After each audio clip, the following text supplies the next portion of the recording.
पुढची बातमी येते नागपूरमधून। नागपुरातील शिक्षक भरती घोटाळ्यात आणखी तिघांना अटक करण्यात आली आहे।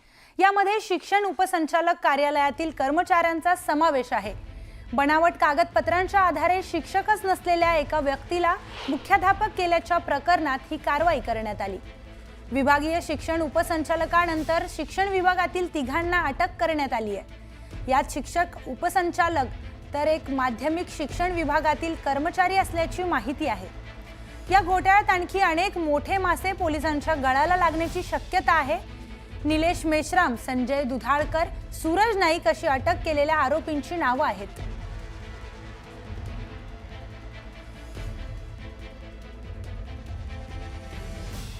शिवसेना उबाटा पक्षाचे नेते चंद्रकांत खैरे आणि अंबादास दानवेमध्ये चांगलीच जुंपली आहे। या माणसामुळे शिवसेनेतील अनेक लोक फुटल्याचा आरोप खैरेंनी केलाय। तसेच अंबादास दानवे मोठा झाल्यासारखा वागतो असा आरोपही त्यांनी केलाय। तसेच शिवसेना मी वाढवली आणि अंबादास दानवे काड्या करण्याचं काम करतोय असंही खैरे म्हणाले।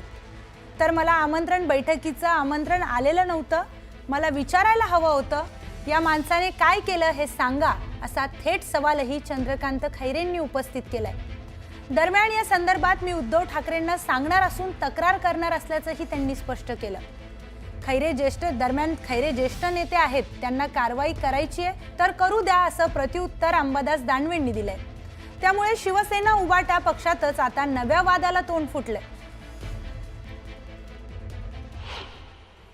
सांगितलं नाही अंबादास दानवेंनी, स्पष्ट सांगतो मी उद्धव साहेबांना सांगणार आहे। आता मला अंबादासनी सांगितलेलंच नाही आहे। तो अंबादास दानवे स्वतःला असं समजतो की बस तो आहे तो सगळ्यात मोठा, किती 2-4 महिन्याचाच आहे आता तो, आता जाणार आहे पद। उद्धव साहेबांना तक्रार करणार आहात तुम्ही? मी करणार तक्रार, मी सांगणार, मी परवा मीटिंग आहे आमची त्यावेळेस सांगणार मी।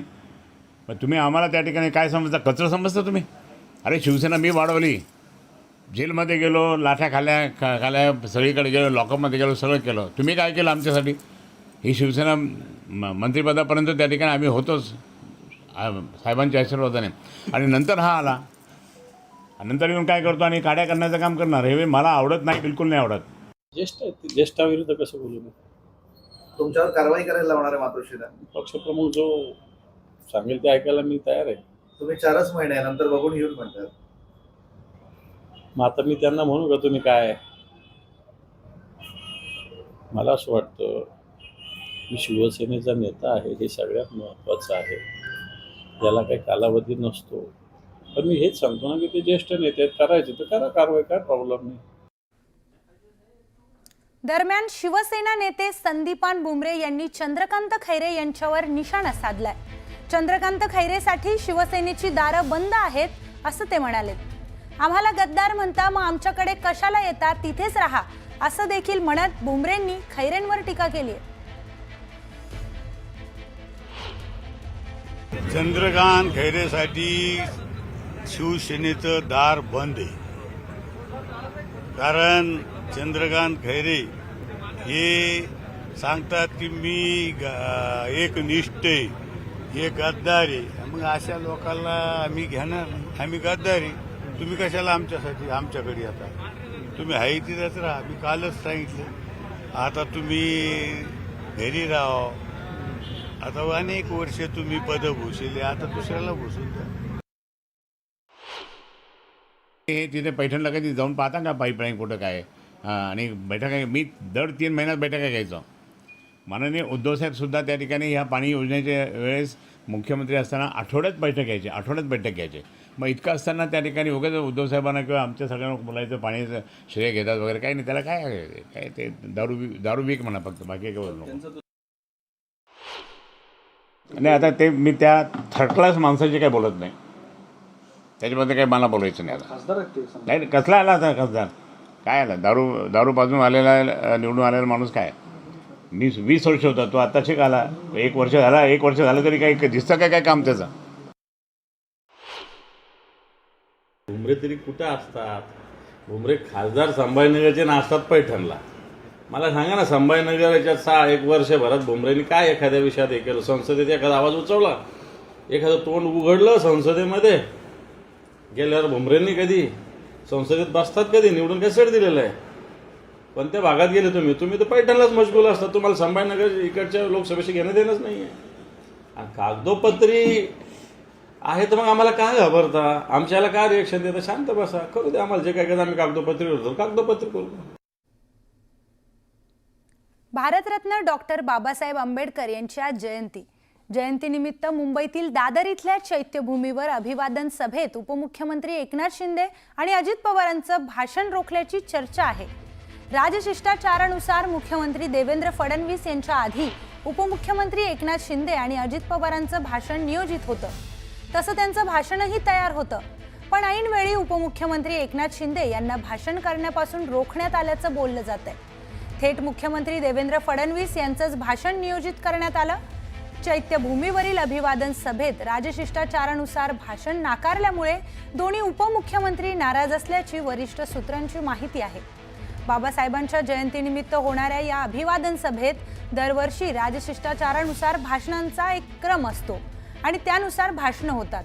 मात्र यंदा फक्त राज्यपाल आणि मुख्यमंत्री यांचीच भाषणं झाली.